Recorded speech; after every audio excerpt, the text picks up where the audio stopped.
Rain battered the windows of Clara Bennett's modest apartment in Rosewood, Tennessee, as she stared at the letter trembling in her hands. 3 months ago, her life had shattered in the sprawling farmhouse where she'd grown up. Her father, Walter Bennett, a retired history professor, had remarried after her mother's death, choosing Evelyn Monroe, a woman who'd slithered into his life with the precision of a predator. That night, as thunder rolled, Clara overheard Evelyn's ultimatum. Either she leaves this house, Walter, or I do. When her father chose Evelyn, Clara packed her bags, her heart breaking, but her resolve hardening. Evelyn thought she'd won, but Clara had been preparing for this moment. She'd spent months gathering evidence, watching, waiting. This wasn't defeat, it was the beginning of a reckoning. Clara, 52, had always shared a bond with her father, forged through years of Sunday chess matches and summer drives through the Smoky Mountains. Walter, 78, was a scholar whose lectures at Vanderbilt had inspired generations. Despite his academic demands, he'd always made time for Clara, celebrating her milestones as a librarian with quiet pride. Her mother, Margaret, a botanist, had been the family's heartbeat, her laughter filling their home with warmth. When Margaret died of leukemia 4 years ago, Walter's world dimmed. Clara, then working at a community college library, returned home, often watching her father retreat into grief. Evelyn entered Walter's life 9 months after Margaret's passing, hired as his research assistant for a memoir project.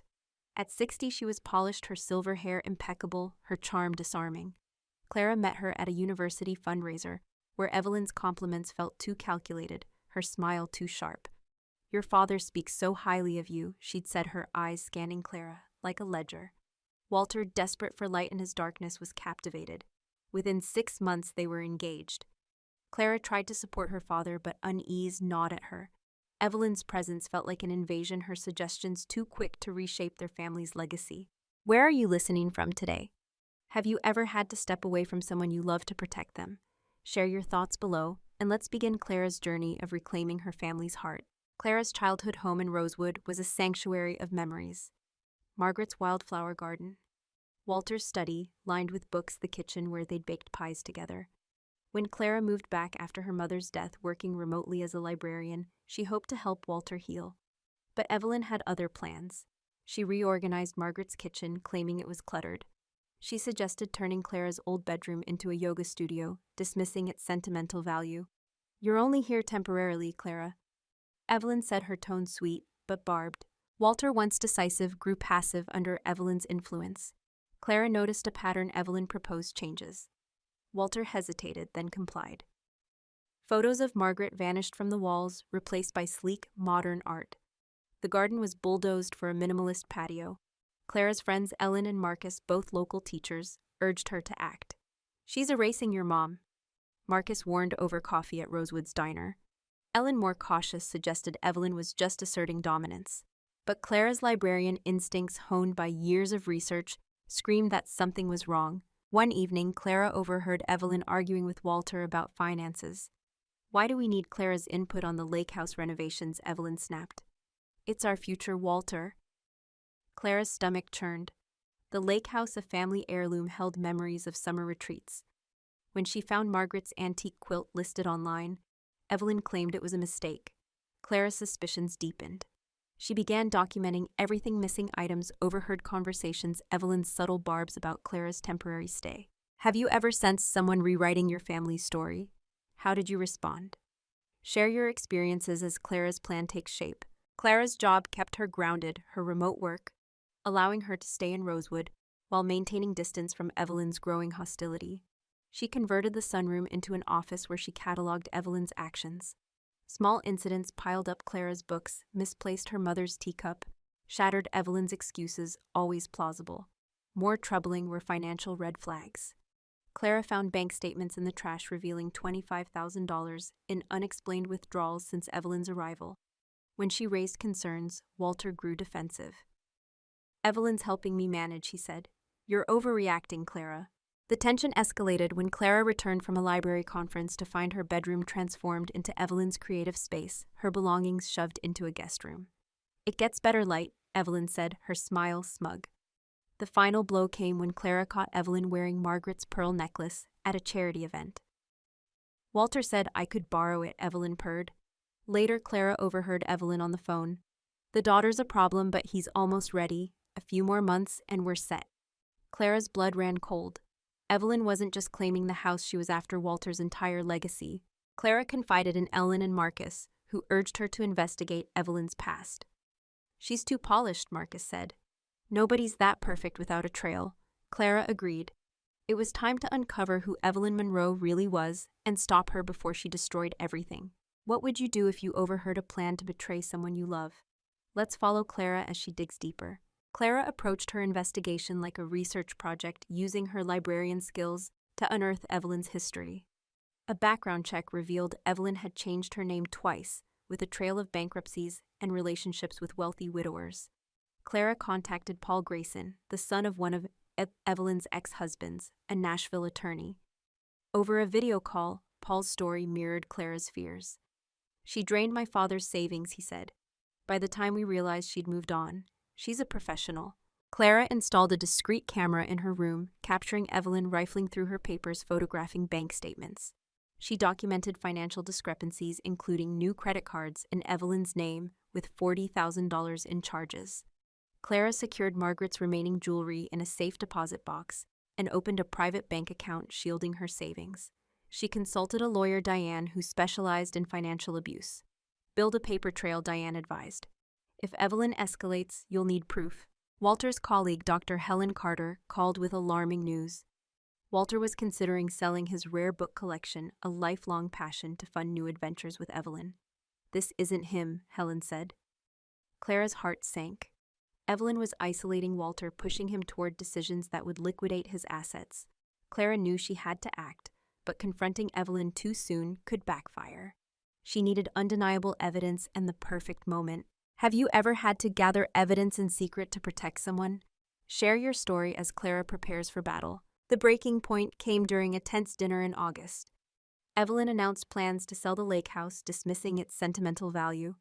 It's just sitting there, she said, serving a kale salad. Walter barely touched.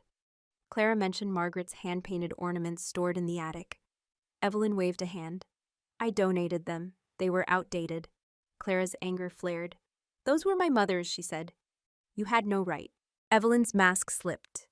This is our house now, Clara. Walter and I decide what stays. Walter, silent, stared at his plate. Clara pressed Dad. You can't let her erase Mom. Evelyn stood, her voice icy. You're the problem, Clara, questioning everything, undermining me.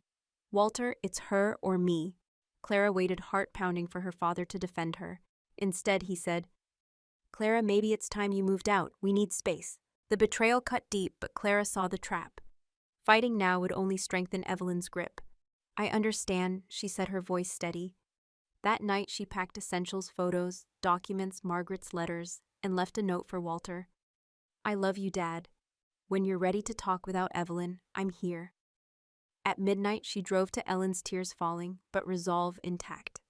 This wasn't surrender, it was strategy. How do you stay strong when someone you love chooses another? Share your thoughts as Clara retreats to regroup. Ellen's spare room became Clara's base.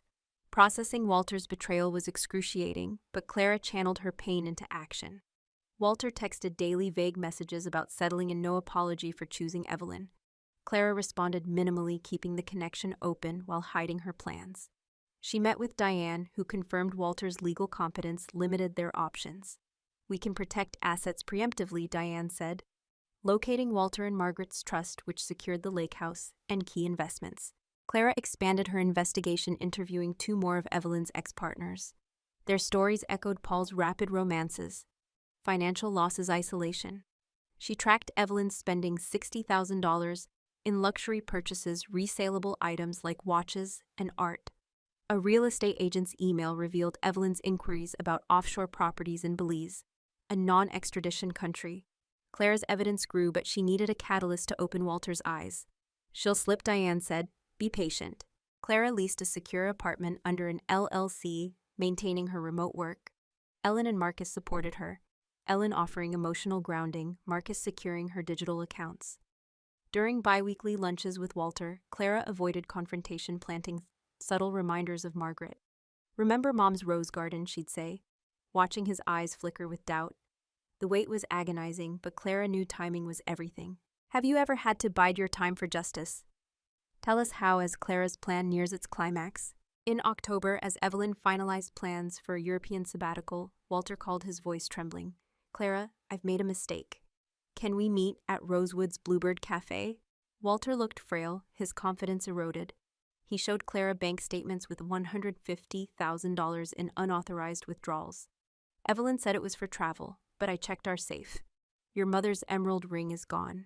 He revealed texts Evelyn sent to an unknown contact discussing offshore accounts and finalizing the sale. Clara listened, heart aching but vindicated.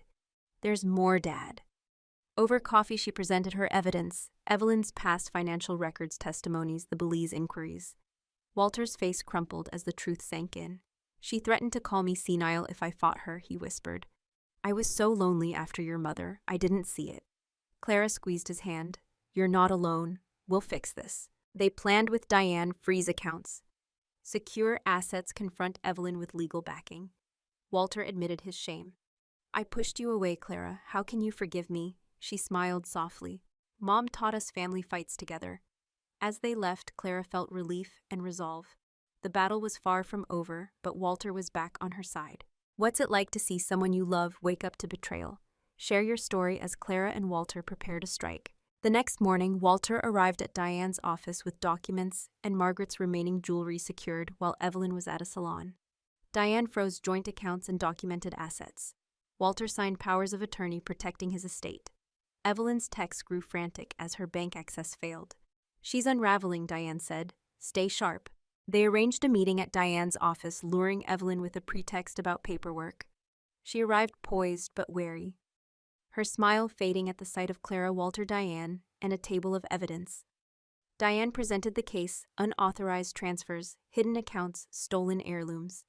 Evelyn's defenses crumbled: denial, tears, accusations. Clara's manipulated you, Walter, she cried. Walter stood firm. It's over, Evelyn. I see you now. Diane served divorce papers and a court order freezing Evelyn's assets. Evelyn left, her parting words chilling. You'll regret this. But her threats were hollow. The evidence was ironclad, bolstered by testimonies from past victims. The DA opened a fraud investigation, uncovering Evelyn's interstate schemes. Walter's savings were battered, but the trust protected key assets, including the lake house. How do you face a manipulator head-on? Share your experiences as Clara and Walter reclaim their home. Recovery was slow but deliberate. Walter moved into Clara's apartment, the farmhouse too raw with memories. They restored Margaret's touches, replanting her garden, rehanging her watercolors. Walter began therapy, confronting his grief and vulnerability. Clara's advocacy group, formed with Evelyn's other victims, raised awareness about financial exploitation, saving others from similar fates. Walter reconnected with friends Evelyn had isolated, resuming chess nights and university lectures. He dated cautiously, finding companionship with a retired botanist who shared Margaret's love of nature. Clara thrived, her fraud detection work earning her a promotion. The farmhouse, nearly sold, became theirs again, a symbol of resilience. Sunday dinners resumed, filled with laughter and Margaret's recipes. An email from the DA brought closure. Evelyn was arrested in Georgia, her latest scheme thwarted by Clara's advocacy. Your work saved another family, the DA wrote. Clara and Walter toasted in Margaret's garden, her roses blooming vibrant. We were too trusting, Walter said, but we learned strength. Clara nodded.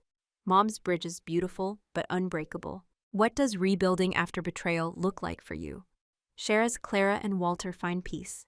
Clara's journey taught her that revenge isn't just about confrontation, it's about reclaiming self-worth and protecting what matters. By stepping back, she gave truth time to surface, her patience a quiet strength. Evelyn's defeat wasn't just a personal victory. It sparked change, her schemes exposed to protect others. Clara and Walter emerged closer, their bond forged anew in adversity. Today, Clara asks, have you faced manipulation or betrayal? Notice sudden isolation or financial shifts in someone you love? Trust your instincts. They're your first defense. Share your stories below. How did you navigate a strategic retreat to win a greater battle? Your insights could guide someone in crisis. If this story resonated, like and subscribe to support these lessons. Sometimes the hardest choices reveal strengths we never knew, forging connections no scheme can break. Thank you for joining Clara's fight. Keep standing strong.